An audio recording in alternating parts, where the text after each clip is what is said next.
বা মোবারক সবাইকে। তো আজকে যেহেতু ঈদের দিন, এখন বাজে 6:36, বাহিরে অনেকটাই আলো হয়ে গেছে।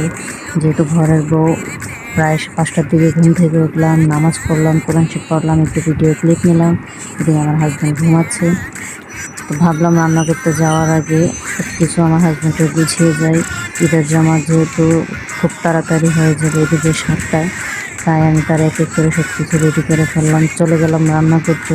তো এখন আমি দুধ বসিয়ে দিলাম। আমি রান্না অনেক কিছুই করেছি, সবগুলো আপনাদের মাঝে শেয়ার করি নাই, ভিডিওটা লং হয়ে যাবে।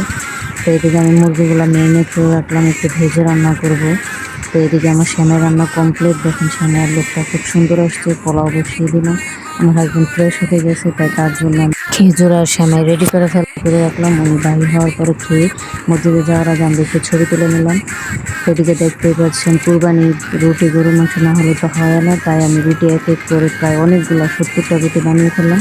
তো এই যে গরুর মাংস রান্না কমপ্লিট। ঘরের বউদের ঈদ কেমন কাটলে সবাই একটু বলে। আমার চ্যানেলটাকে সাবস্ক্রাইব করে পাশে থাকেন। Bye bye.